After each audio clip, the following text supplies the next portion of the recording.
वाराणसी गांव में एक फूड ट्रक वैन पे एक आदमी कोल्ड कॉफी बनाकर बेचता था। पहले कोल्ड कॉफी बनाकर उस पे आइसक्रीम डालकर देता था। उसे वहाँ के लोग बड़े चाव से खाते थे। उस ट्रक के मालिक का नाम दालमिया था। वो बहुत नेक और ईमानदार आदमी था। वो कोल्ड कॉफी बनाने के लिए अच्छे गुणवत्ता के चीजों का इस्तेमाल करता था। कभी भी मिलावटी चीजों का इस्तेमाल नहीं करता था।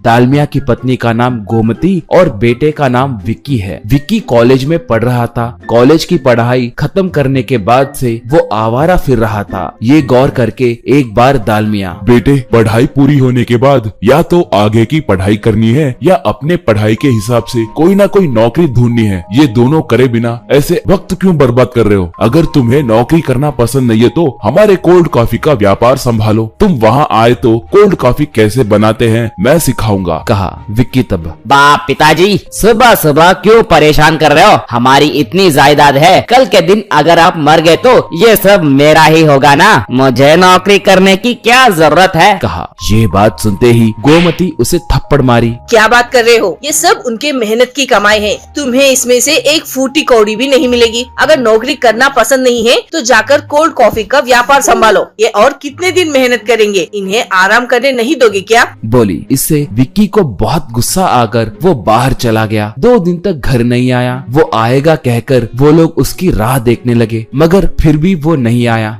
तीसरे दिन सुबह वो घर को आया। माँ तब, मुझे माफ करो बेटा, गुस्से में आकर मारा मैंने, फिर कभी नहीं मारूंगी, बोली। दालमिया तब, बेटे, तुम कोई काम नहीं करे तो भी चलेगा। तुम ऐसे ही रहो, मगर कभी भी ऐसे घर छोड़कर मत जाओ, कहा। विक्की तब, माँ पिताजी, आपने कुछ गलत नहीं किया। गलती तो मेरी है। घर छोड़कर जाने के बाद मुझे समझ आ गया कि मैंने कितनी बड़ी गलती की। अब से मैं कोल्ड कॉफी का व्यापार संभालूंगा। अब पिताजी आराम कर सकते हैं। पिताजी, मुझे कोल्ड कॉफी बनाना सिखाकर अब से आप घर के पास आराम कीजिए, कहा। उसके बातों से वो लोग बहुत खुश हुए। दालमिया थोड़े दिन बेटे को कोल्ड कॉफी कैसे बनाना है सिखाया। अब विक्की कोल्ड कॉफी बनाने लगा। दालमिया घर में आराम करने लगा। महीने महीने बेटा आकर उसके कमाए पैसे दिखाने लगा तो माँ और पिताजी दोनों बहुत खुश होने लगे।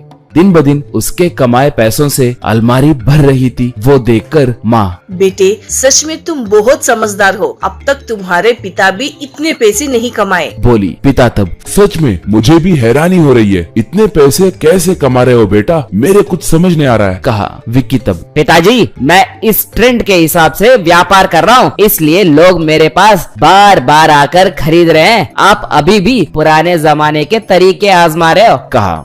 एक बार थोड़े पुलिस वाले दालमिया के घर को आए। ऐसे तब, दालमिया जी, हमें आपके बारे में अच्छे से पता है। आप कितने ईमानदारी से व्यापार करते हैं हम जानते हैं, मगर आपका बेटा यूं कुछ कहते हुए रुक गया। दालमिया तब, बोलिए सर, मेरे बेटे ने कुछ गलत काम किया क्या? वो वैसा नहीं है सर, कहा। गोमती तब, हाँ सर, मेरा बेटा कुछ गलत नहीं करता, बोली। ऐसे तब, माँ, सब अपने बच्चे को अच्छा ही कहेंगे। जब तक उनका असली चेहरे का पता ना चले वो नहीं मानेंगे। आपका बेटा उस कोल्ड कॉफी में नशीले पदार्थ मिलाकर बेच रहा है। गांव के युवकों को उसकी लत लगकर जितने चाहे उतने पैसे देकर उसे खरीद कर जा रहे हैं। मैं आपके बेटे को अरेस्ट करके जेल में डाल सकता हूँ, मगर आपके इज्जत का ख्याल रखते हुए आपको एक मौका दे रहा हूँ। आप आपके बेटे को अच्छे से समझाइए, नहीं तो हम उसे जेल में डालेंगे। बाद में आपकी मर्जी, चलता हूँ, कहकर चला गया।